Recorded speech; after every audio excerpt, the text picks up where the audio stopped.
स्वागत है फिर से आपको एक बार इस क्लास में और विजुअल क्लास, क्योंकि इससे पहले आपका एसएससी सीजीएल पेपर मैंने सॉल्यूशन दिया, लेकिन उसमें विजिबिलिटी नहीं हुई। शायद बच्चों ने ये समझ लिया होगा कि सर जी लगता है अब ऐसे काम चलाएंगे, लेकिन नहीं, उसका प्लान था और प्लान है भी।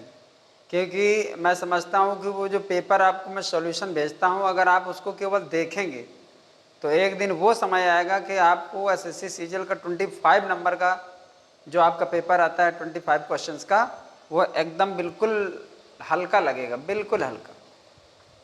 जो भी मतलब उसके एस्पायरेंट्स हैं उनके लिए, अगर उस और मैं तो देखता हूँ कि उसमें कुछ ऐसा होता ही नहीं है, बहुत ईजी होता है वो। अगर आप थोड़ा सा प्रयास करें तो मैं समझता हूँ कोई भी ऐसा लड़का नहीं जो 20 से नीचे कवर कर पाए, वो 20 और 25 के बीच में रहेगा।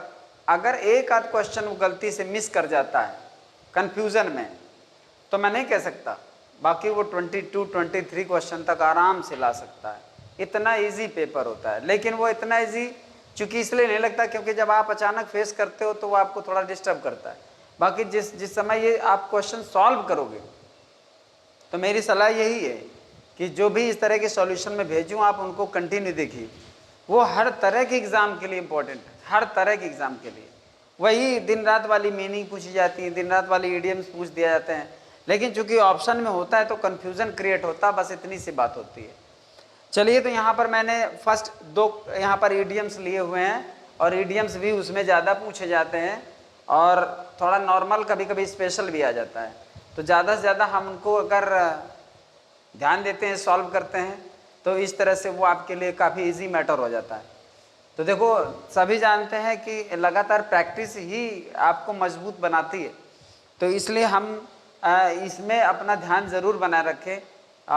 चैनल के माध्यम से अगर ये चीज़ें आपको मिल रही हैं तो इग्नोर ना करें। टू टेक हार्ट और टू टर्न द कॉर्नर। देखिए, मैं अपनी तरफ से कुछ नहीं करता, बच्चे जो कहते हैं वही करता हूँ। ये एक बच्चे की सलाह है कि सर 1-2 क्वेश्चन हमारे लिए भी रख दिया करिए, तो वो आप इसी बहाने हमारे प्रिपेयर होते हैं। तो बिल्कुल मुझे भी सही लगा, बल्कि मैंने इससे पहले ये प्रोसेस मैंने स्टार्ट की थी, लेकिन उसमें कमेंट बहुत ज़्यादा आया नहीं, किसी ने रिस्पॉन्ड नहीं किया, तो मैंने बंद कर दिया था। लेकिन फिर अगर रिकमेंडेशन आई है इस बात के लिए, तो मैं फिर यहाँ पे स्टार्ट कर रहा हूँ। टू टेक हार्ट और टू टर्न द कॉर्नर, ये 2 इडियम्स हैं जो बच्चे मुझे कमेंट करके बताएंगे, और मैं उनको रिप्लाई करूँगा कि वो सही है या गलत है। टू टेक हार्ट मीन्स क्या होता है और टू टर्न द कॉर्नर क्या होता है। अगर आप ये बताते हो तो ये कहीं ना कहीं से आप ढूंढ कर भी बताएंगे, तब भी आपको प्रिपेयर होगा। और बताओगे, अगर ये मतलब इरादा रखोगे कि हमें सर को बताना है, तो अगर पढ़कर टाल दिया तो जैसे थे वैसे ही, एज इट वॉज। लेकिन अगर उसको बताते हो तो वो निश्चित तौर पर प्रिपेयर होगा, ये निश्चित बात है। और हर दिन आपको 2 नए क्वेश्चन नए तरह के और हर ग्राउंड से मिलेंगे। वो सिंटैक्स से भी हो सकते हैं, कॉमन एरर से भी हो सकते हैं, और one word substitution, homophone, synonyms, antonyms कहीं से भी हो सकते हैं, जो कि आपके लिए बहुत ज़्यादा बेनिफिशियल रहेंगे। तो ये नोट कर लीजिएगा, टू टेक हार्ट और टू टर्न द कॉर्नर, ये 2 इडियम है जिनकी मीनिंग आपको मुझे बतानी है। इसके बाद देखिए, noun in case positive case, noun in case apostrophe, ये वही अपना जो पुराना पाठ्यक्रम था, जो सिलेबस था, जो हम पढ़ा रहे थे, तो वही आगे चलेगा। और ये बहुत बड़ा मैटर है, ये 1 दिन में नहीं होता, 2 दिन में, 3 दिन में नहीं होता। देखिए, नाउन पार्ट्स ऑफ स्पीच में नाउन का मैं कितने पार्ट डाल चुका हूँ, और संभवतः ये आपका 12वां पार्ट है। फिर भी अभी ये नाउन खत्म, नाउन अभी खत्म नहीं होगा, आप ये मान कर चलो। जब डीपली पढ़ाया जाएगा तब, वरना तो कोई तो 1 दिन में पढ़ा जाए वो एक अलग बात है। हर ग्राउंड को टच करना, हर पॉइंट को टच करना, हर चीज के प्रति अवेयर करना। जब आप एक एक चीज लेकर चलो, फिर भी देखो, ये बात जरूर कहूंगा कि मैं इतना डीपली लेकर चलता हूँ, फिर भी कुछ चीजें मुझको छोड़नी नहीं पड़ती हैं। ये होता है कि नहीं, चलिए ये बहुत ज्यादा यूज में नहीं आता, तो उनको मैं टाल देता हूँ। बहुत ज्यादा नहीं टालता, बस एक आध चीजें, कभी कभी, हमेशा नहीं। बाकी आप देख रहे हो, हमेशा मैं पूरी चीजें लेता हूँ। अब ये वीडियो चूंकि 1 दिन के लिए नहीं पढ़ते हैं, हमेशा के लिए पढ़ते हैं। जब आप चाहोगे तब आप निकाल करके उसको समझोगे, सुनोगे, और आपको लाभ पहुंचाएगा। तो यहाँ पर देखिए स्टार्ट करते हैं। ये एक नया सेंटेंस आप देख रहे हो, यहाँ पर ये Tagore the poets house was sold. जब कभी ऐसी सिचुएशन आती है कि कोई नाउन है और उसका एपोजिशन, एपोजिशन जानते हो कि नहीं जानते? आपने पढ़ा होगा द गंगा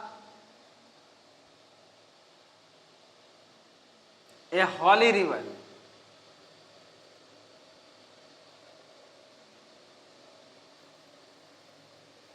ठीक है, is a pious river of India, या is a long river of India, ठीक है, या रिलीजियस रिवर ऑफ इंडिया।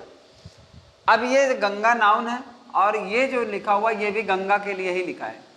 इसको इन केस एपोजिशन बोलते हैं, एपोजिशन इसको बोलते हैं। अब देखो ये ग्रामेटिकल टर्म है। अब ये ग्रामेटिकल टर्म जो बच्चे को नहीं आएगा तो वो ये चीज समझ में नहीं आएगी, ठीक है।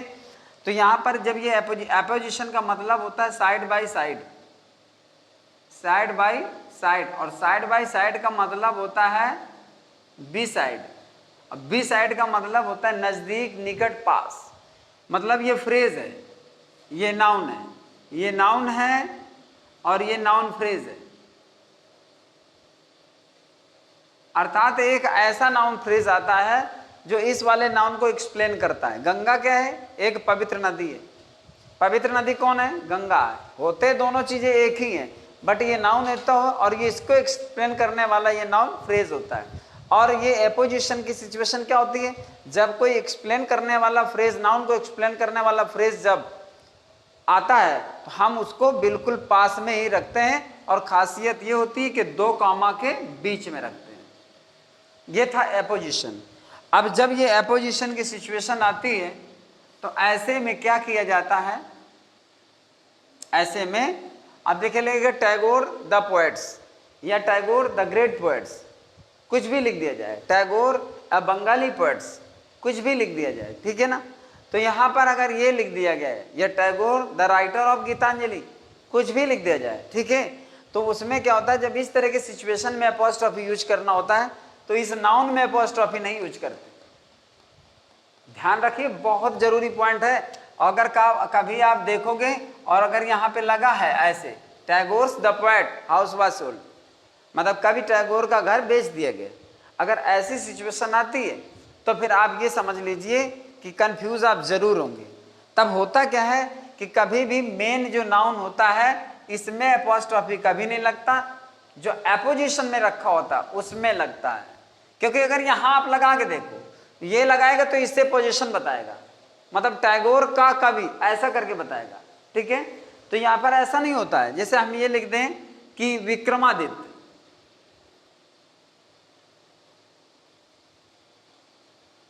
विक्रमादित्य, और फिर लिख दें द किंग ऑफ उज्जैन,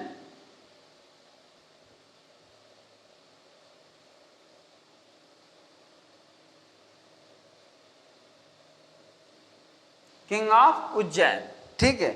अब हम लिख दें कॉमा लगा करके उज्जैन्स, अब फिर लिख दें judgement seat, Vikramaditya the king of Ujjain's judgement seat. मुझे पता है यहां दिख नहीं रहा होगा, लेकिन मैं बोल रहा हूं, उसको ध्यान रखिए। Judgement seat was carried away by the angels, मतलब Vikramaditya the king of Ujjain judgement seat was carried away by the angels. Ujjain के राजा विक्रमादित्य की judgement seat, Vikramaditya's the king of Ujjain judgement, गलत। मैं बहुत जरूरी पॉइंट बता रहा हूं, अगर आप उस चीज को नहीं समझ पा रहे हो तो आप यहां समझ लीजिए, कोशिश करिए समझने की, कि अगर आपको एपोस्ट्रोफी इसमें लगाना है, कोई पोजीशन बताना है, किसी चीज का संबंध जोड़ना है, तो ये रहा आपका एपोजिशन में नाउन फ्रेज, ये रहा नाउन, समझना। तो जिस समय आप अब एपोस्ट्रोफी को यूज करोगे तो आप इस नाउन में नहीं करोगे, इस नाउन फ्रेज में करोगे। तो विक्रमादित्याज किंग ऑफ उज्जैन नहीं करोगे, क्योंकि अगर यहां लगाओगे एपोस्ट्रोफी तो ये इससे पोजीशन बताएगा, और यहां लगाओगे तो ये इससे बताएगा, जबकि ये और ये दोनों व्यक्ति एक ही हैं। इसलिए यहाँ नहीं लगना चाहिए, यहाँ लगना चाहिए। बिल्कुल लॉजिकल और रीजनेबल बात है। लेकिन अगर आप ये चीज़ नहीं सुने होंगे और नहीं देखे होंगे तो निश्चित तौर पर आप डिसीजन नहीं ले पाओगे कि नहीं हमारा यहाँ पर सही है कि यहाँ पर सही है, हमको करना क्या चाहिए। ये मैं स्टडी की और ग्रामेटिकल एरर की बात बता रहा हूँ जो आप रोज करते हो। और देखिए एसएससी सीजल में रोज ग्रामेटिकल एरर 2-3 पूछे जाते हैं। तो ये कोई जो नहीं कि वो एसएससी सीजल में ही आए, कहीं पर भी आ सकता है। स्टडी इसी को कहते हैं। अगर आप सिंटैक्स की बात करते हो, एरर्स की बात करते हो, तो ये यहाँ लगेगा कि विक्रमादित्य उज्जैन के राजा की जजमेंट सीट दूतों के द्वारा ले जाई गई। वो आगे का सेंटेंस कुछ भी है बट समझने वाली बात है, मतलब यहां पर आप ध्यान दीजिए। तो ये चीज यहां पर यही बताई गई। यहां मैं वही समझाने की कोशिश कर रहा हूं कि ये जो आप देख रहे हो कि टैगोर, तो ये गलत है। टैगोर द पोएट्स हाउस यहां पे लगेगा। Tagore the poets house was sold, अर्थात कवि टैगोर का घर बेच दिया गया। ये आपको समझना है। तो ये देखिए इस तरह का नाउन इन अपोजिशन केस में है। He married my friend Raju sister, उसने मेरे मित्र राजू की बहन से शादी की। अगर यहां हम कर देंगे तो इससे पोजीशन बताएगा, राजू से, इसका ऐसे, मित्र का राजू, गलत। यही तो समझना है वहां पे। तो यहां पर पोजीशन नहीं होगा, एपोस्ट्रोफी यहां नहीं होगा। मेरे मित्र, ये आपका एपोजिशन में रहे राजू, उसमें आपको एपोस्ट्रोफी लगाना है। उसने मेरे मित्र राजू की बहन से शादी की। ये आपको एपोजिशन में इस चीज को ध्यान रखना है, दोनों पॉइंट याद रखिए। अब ये होता है कि जैसे जब कोई किसी नाउन या पोजीशन में किसी दो नाउन का क्लोज रिलेशन करके होता है, जैसे ज्वेलरी है और ज्वेलरी में इन दोनों का क्लोज रिलेशन है। शॉप है, शॉप में सिन्हा और सन्स का क्लोज रिलेशन है, तो फिर बाद वाले नाउन में आपको एपोस्ट्रोफी यूज करना होता है। ये ब्रदर सिंगुलर है इसलिए पहले कॉमा बाद में एस लगेगा। ये सन्स आपका प्लूरल है तो सन्स पहले लगा एस लगा हुआ है, इसलिए यहाँ पर सिर्फ कॉमा लगेगा, यहाँ एस नहीं लगेगा। और इस तरह का यूज मैं पिछली क्लास में बता चुका हूँ। तो यहाँ पर mister Lal and brothers jewellery, mister Sinha and sons shop. तो यहाँ पर क्या है, इसका जो होता है इन दोनों से क्लोज रिलेशन है। ये जो ज्वेलरी की शॉप है इनका इन दोनों का क्लोज रिलेशन है। तो जब यहाँ इस तरह की बात आती है तो बाद वाले नाउन में आपको एपोस्ट्रोफी का यूज करना होता है। ये सिंगुलर में एपोस्ट्रोफी का यूज करने का तरीका है, ये प्लूरल में एपोस्ट्रोफी यूज करने का तरीका है। अब इसके बाद आगे चलते हैं। Shakespeare's and Wordsworth poems. अगर किसी पॉजिटिव जो चीज होती है, कोई पोजीशन होता है, कोई वस्तु होती है, अगर दो लोगों का क्लोज रिलेशन ना हो तो फिर दोनों में एपोस्ट्रोफी का यूज किया जाता है। यहाँ पर देखिए शेक्सपियर्स एंड वर्ड्सवर्थ पोएम। यहाँ पर जो पोएम्स हैं वो वर्ड्सवर्थ की अलग हैं और शेक्सपियर की अलग हैं। ये भी मैं एक बार बता चुका हूँ लेकिन मैंने दोबारा ले लिया है ताकि इसमें आपका रिवीजन हो जाए। तो यहाँ पर शेक्सपियर्स एंड वर्ड्सवर्थ, अगर दोनों की एक ही है, जैसे हम कर दें कि वर्ड्सवर्थ एंड कॉलरिज, कॉलरिज आप फिर लिख दें लिरिकल बैलेड्स।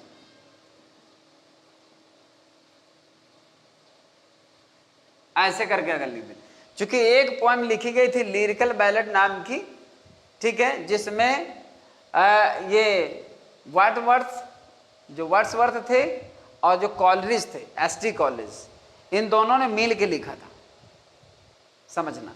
तो ये जो लिरिकल बैलेड थी इसमें कई पोएम थी, ठीक है। तो यहाँ पर करीब 19 पोएम शायद वर्ड्सवर्थ ने लिखी थी और कॉलरिज ने शायद 4 पोएम लिखी थी। तो यहाँ पर जो वर्ड्सवर्थ और कॉलरिज ने जो दोनों ने मिलकर लिखी थी वो लिरिकल बैलेड थी। तो चूंकि इसमें दोनों का रिलेशन है इसलिए हम बाद वाले में केवल एपोस्ट्रोफी का यूज करेंगे। यहाँ पर चूंकि यहाँ पर अलग अलग है इसलिए हम दोनों में एपोस्ट्रोफी का यूज करेंगे। बात समझना, ये पोएम्स जो हैं इन दोनों की अलग अलग है। अब जैसे मोहन एंड सोहन्स हाउस, यहाँ पर हाउस से इन दोनों का क्लोज रिलेशन, ये मैंने लिख रखा है क्लोज रिलेशन। तो यहाँ पर मोहन एंड सोहन, यहाँ पर घर जो है वो मोहन का भी है और सोहन का भी है। यहाँ जो लिरिकल बैलेड है वो वर्ड्सवर्थ और कॉलरिज दोनों की है, लेकिन यहाँ पर जो पोएम्स हैं वो शेक्सपियर की अलग होंगी और वर्ड्सवर्थ की अलग होंगी। यहाँ पर जो हाउस है वो मोहन और सोहन का एक ही घर है। जैसे हिज, अब यहाँ पर हाँ ये चीज समझना है, तो ये जो यहाँ पर यहाँ तक केवल क्लोज रिलेशन है, तो ये चीज समझिए। अगर आपको अलग अलग देना है तो अलग अलग देने के लिए अगर आप ये ऐसे करते हो कि आदित्य, आदित्यास एंड आदितिज स्कूल, अगर आप ऐसे कर देते हो तो फिर आदित्य का स्कूल अलग है और आदिति का स्कूल अलग है। लेकिन अगर ये हटा देते हैं तो आदित्य एंड आदिति स्कूल, आप ये दोनों इसी स्कूल में पढ़ते हैं, तो ये समझना है। तो वहां पर ये इंपॉर्टेंट क्यों है? इंपॉर्टेंट ये है कि कहीं कोई मैटर आया और उसने दोनों में लगा दिया, जबकि एक ही में बता रहा गया पैराग्राफ में, और पैराग्राफ में अलग अलग बताया लेकिन एक ही में लगा दिया, तो वहां पर इस चीज से आपको सावधानी रखनी होगी। ये बहुत ही क्रिटिकल पॉइंट है जो मैं यहाँ पर आपको बता रहा हूँ। अब देखिए कंपैरिजन में, जैसे his car is faster than mister Pathak, अगर कभी कभी होता है कि अगर ऐसे दे दिया तो देखिए लगता बिल्कुल गलत नहीं है, उसकी कार मिस्टर पाठक की अपेक्षा ज्यादा तेज, अधिक तेज है, तो मिस्टर पाठक की अपेक्षा नहीं, मिस्टर पाठक की कार से। तो ये बहुत ऐसा मतलब बारीक पॉइंट है कि इसमें जल्दी दिमाग जाता नहीं है, क्योंकि सेंटेंस क्या होता है, जब हमको पढ़ने में सही लगे लेकिन ग्रामेटिकल एरर हो उसमें, तो फिर वो खतरनाक होता है। यहाँ पर हम पढ़ते हैं his car is faster than mister Pathak, तो ऐसा लगता है ये सही है, मिस्टर पाठक की कार से उसकी कार बहुत तेज है या अधिक तेज है, लेकिन ये गलत है। यहाँ पर लगना चाहिए ऐसे। अब ये पाठक से तेज नहीं है ना, पाठक की जिस चीज से हम तुलना कर रहे हैं उससे है यहाँ पर, तो मिस्टर पाठक की कार से अधिक तेज है। तो इसलिए इस पॉइंट को यहाँ पर बहुत अच्छे से समझना है। इसके बाद लिखा है Varsha's husband is more handsome than Prabhas.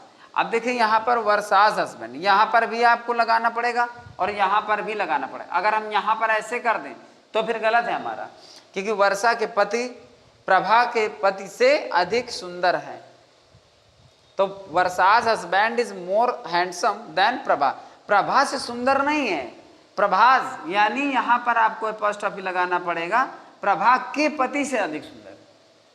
Comparison देखिए, कंपैरिजन उस चीज को समझना है कि यहाँ पर ये देखा जाता है कि हम ध्यान दें कि कंपैरिजन किससे हो रही है, यहाँ पर ये बात गौर करने वाली होती है। और ऐसे में एपॉस्ट्रोफी का यूज बहुत ही खतरनाक होता है, क्योंकि आप जान नहीं पाओगे कि कंपैरिजन किससे हो रही है और क्या इसमें डिफेक्ट क्या है। ऐसा लगेगा बिल्कुल सही है, लेकिन देखिए यहाँ पर हटा दोगे तो ऐसा लगेगा सही है, Varsha's husband is more handsome than Prabha, ऐसा लगता है कि प्रभा के पति से वर्षा के हस्बैंड ज्यादा सुंदर है। लेकिन ऐसे कैसे, जब तक आप ये नहीं करोगे तो ऐसे वो तो प्रभा से सुंदर हो गया, लेकिन प्रभा के का मतलब प्रभा के यानी पति से। अब एक बार हस्बैंड लिया जाएगा, Varsha's husband is more handsome than Prabhas husband नहीं किया जाएगा, क्योंकि नाउन को रिपीट करना ग्रामर को बद्ध करता है, और उसी चीज से बचने के लिए इसका आविष्कार हुआ है। भाई जैसे कोई चीज है ग्रामर में इस्तेमाल, जैसे नाउन की जगह प्रोनाउन का इस्तेमाल किया जाता है, नाउन की रिपीटिशन जो होती है वो सेंटेंस को या पैराग्राफ को बद्ध कर देता है। Ram is good boy, Ram obeys his father, Ram goes to school daily, Ram walks daily, Ram is very happy, तो बार बार राम आएगा तो वो बद्ध करता पैराग्राफ को, इसलिए उसके प्रोनाउन की उत्पत्ति हुई कि एक बार राम लिखो, बार बार फिर ही लिख सकते हो, कोई दिक्कत नहीं। इसीलिए जो नियम और रूल बना है वो किसी चीज को कमी या भद्देपन को दूर करने के लिए बना है। कुछ लोग कहें कि हम हस्बैंड लगा दें यहाँ पर, हाँ, क्योंकि उसमें यहाँ पर एक आएगा, जैसे ये आ गया, जैसे बच्चे करेक्शन करते हैं तो यहाँ पर वो सोच क्या करते हैं मालूम है, the climate of Patna is better than, और जिस समय लिखा जाता है बेटर देन, यहाँ पर अगर ऐसे कर दिया जाए बेटर देन गया, तो यहाँ पर वो क्या करेंगे, the climate of Patna is better than the climate of गया। लगे तो सही कि ठीक है कोई बात नहीं, लेकिन यहाँ पर जो आपका डिमॉन्स्ट्रेटिव प्रोनाउन देख रहे हो दैट ऑफ, ठीक, ये इसी वजह से यहाँ पर आविष्कार इसका हुआ कि आप उस चीज को समझ सकें कि हमें नाउन की रिपीटिशन ना देना पड़े, द क्लाइमेट दोबारा ना लाना पड़े। और दैट क्या होता है, दिस क्या होता है, दीज और दोज क्या होते हैं, ये डिमॉन्स्ट्रेटिव प्रोनाउन होते हैं, ये उस नाउन की ओर इशारा करते हैं जिस नाउन की हम चर्चा कर रहे हैं। अगर यहाँ पर नाउन प्लूरल होता है, यहाँ पर अगर प्लूरल होता तो यहाँ दीज ऑफ या दोज ऑफ लगता है, दो लगते हैं, दैट ऑफ या दोज ऑफ, तो दोज ऑफ लगता है, और सिंगुलर होता है तो दैट ऑफ लगता है। ये नहीं है कि आपने द क्लाइमेट ऑफ गया करके काम चला लिया, गलत है वो प्रयोग। अगर देखा जाए तो वहां पर आपको 0 नंबर मिलेगा। तो इन चीजों को बहुत ही गौर करना पड़ता है। तो यहाँ पर कॉमा लगेगा, एपोस्ट्रोफी लग जाएगी, और यहाँ पर the climate of Patna is better than that of गया। अब यहाँ पर दैट ऑफ गया जो लिखा हुआ है, ये इसका ऑथेंटिकल यूज है, मतलब यही आपको संबंध जोड़ता है जो एपोस्ट्रोफी का काम करता है। लेकिन अगर हम यहाँ पर ये ना करना चाहें, जैसे ये ना करना चाहें, तो अब ऐसे करके हम ऐसे कर सकते हैं, गयाज ऐसा कर सकते हैं। लेकिन क्यों नहीं कर सकते हैं? क्योंकि इस तरह के नाउन में एपोस्ट्रोफी का यूज नहीं होता है। न्यूटर जेंडर में हर जगह पर एपोस्ट्रोफी का हम यूज नहीं कर सकते हैं। लिविंग मैटर्स में एपोस्ट्रोफी का यूज मोस्टली होता है। कुछ स्पेशल नाउन्स होते हैं जिनके साथ में एपोस्ट्रोफी का यूज किया जाता है, वो मैं पिछले वीडियो में बता चुका हूं कि कहां कहां पर, मतलब कि जस्टिस से, कंसाइन से, ऐसे करके वो बता चुका हूं, वहां पर आप देख लीजिए। पर हम जिसको पाए उसी के साथ एपोस्ट्रोफी का यूज कर दें, वो गलत चीज है। तो यहाँ पर इसका यूज ना करके यहाँ पर दैट ऑफ का ही यूज किया जाएगा, और तभी आपका सहयोग। अगर यहाँ पर गयाज कर देता है तो आप हटाइए, यहाँ दैट ऑफ करिए। बहुत टेक्निकल पॉइंट है ये। आप सोचो कि उसने गयाज कर दिया, प्रभास की तरह ऐसा कर दिया, पाठक की तरह ऐसा कर दिया, तो ये तो लिविंग मैटर्स हैं, लिविंग ऑब्जेक्ट हैं। यहाँ तो बिल्कुल ऑथेंटिकल है, बिल्कुल ओरिजिनल यूज है, बिल्कुल सही है। लेकिन गया तो आदमी नहीं है ना, ये गया एक सिटी का नाम है, तो गयाज नहीं करेंगे, यहाँ पर दैट ऑफ गया करेंगे, ठीक। और वो ये भी है तो आप उसको सही करिए। तो यहाँ पर दैट ऑफ गया, तो ये आपका पोजीशन बताता है, यही आपका एपोस्ट्रोफी का यहाँ पर काम कर रहा है। Next, Mohan's sister is not so beautiful as Sohan's. अब यहाँ पर देखिए, अगर यहाँ पर ऐसे कर दें तो अगर आप सोहन से तुलना करा रहे हो तो कोई बात नहीं, लेकिन अगर सोहन की बहन से करा रहे हो तो आपको यहाँ पर कॉमा लगाना पड़ेगा। तो यहाँ पर देखिए, Mohan sister is not so beautiful. अब यहाँ सो एस, यहाँ मैंने सो एस का यूज दिया हुआ है, जैसे दैन का यूज है इसमें, तो यहाँ पर यहाँ दैन का यूज है, लेकिन ये यही चीज सो एस के यूज में भी होती है। ऐसा नहीं कि केवल दैन के यूज में आप उस चीज को समझें, सो एस के यूज में ना समझे, वही चीज पलट जाएगी। आप इसको पलट दीजिए, the climate of Gaya is not so good as that of Patna. आप पलट दीजिए, इसको पलट जाएगा। द क्लाइमेट ऑफ, यहाँ पर गया कर दीजिए, is not so good as, और दैट ऑफ उठाकर पटना यहाँ कर दीजिए, केवल सिटी को यहाँ ले आइए, यहाँ पर इज नॉट सो गुड कर दीजिए, बात खत्म, देन हटा दीजिए, तो ये यहाँ भी सूट करेगा सो एस। तो सो एस का मैंने एक यूज इसीलिए लिखा हुआ है कि Mohan sister is not so beautiful as Sohan. Mohan की बहन उतनी सुंदर नहीं है जितनी सोहन की, और सोहन की मतलब सोहन की बहन। यहाँ सोहन से अगर हम ये हटा दें, ठीक है, तो यहाँ पर हो जाएगा मोहन की बहन उतनी सुंदर नहीं जितना सोहन। सोहन से कंपैरिजन नहीं कराना चाहता वो यहाँ पर एपोस्ट्रोफी लगा कर ही बता। और अगर कराना चाहते हैं तो हटा दीजिए आप। अगर उसकी बहन और सोहन से आप कंपैरिजन कराना चाहते, कराया जा सकता है, उसमें कोई बड़ी बात नहीं है, कराया जा सकता है। अगर आप चाहें और कोई ये रीजन दे कि अगर हम सोहन से ही कराएं तो सोहन से करा दीजिए, इसको आप हटा दीजिए। सोहन से ही होगी, सोहन की बहन से नहीं होगी। अगर सोहन की बहन से कंपैरिजन कराना है तो आप ऐसा लगाइए एपोस्ट्रोफी करके बाद वाले नाउन में। इसके बाद और यहाँ पर भी देखिए, यहाँ पर आप अगर ये कहते हैं Mohan is not so beautiful, अगर मोहन और सोहन को आप इस्तेमाल करना चाहते हो कंपैरिजन के लिए, तो ये सिस्टर हटा दीजिए, इसका एपोस्ट्रोफी हटा दीजिए, इसका एपोस्ट्रोफी, तो मोहन और सोहन में कंपैरिजन होगी, दैट्स ऑल। इसके बाद देखिए, your flat is not so expensive as mine. अब यहाँ पर देखिए योर फ्लैट, अगर यहाँ पर फ्लैट हटाना है तो योर्स करिए, लेकिन अगर हम योर्स कर देंगे तो ये कैसे पता चलेगा कि हम योर्स के साथ कौन सा नाउन लिए हैं, इसलिए नाउन देना यहाँ जरूरी है। Your flat is not so expensive as mine, तुम्हारा फ्लैट उतना कीमती नहीं है जितना मेरा है। अब यहाँ माइन है, कभी कभी यहाँ पर दे देता है एज माई, ठीक है ना, ये गलत है। और माई में एस लगा के ऐसा होता नहीं, क्योंकि माई में एस लगा के नहीं होता है, इसीलिए यहाँ पर आपका पॉजेसिव नाउन ये बनता है, आपका ये पॉजेसिव प्रोनाउन बनता है, तो एज माइन लगता है। तो यहाँ पर इस सिचुएशन में आपको ये देना पड़ता है। अब ये 2 पॉइंट जो लास्ट में आप देख रहे हो, ये बहुत ही गजब के पॉइंट हैं और दोनों सही लिखे हैं। मतलब Mohan's brother is taller than Sohan, Mohan's brother is taller than Sohan's.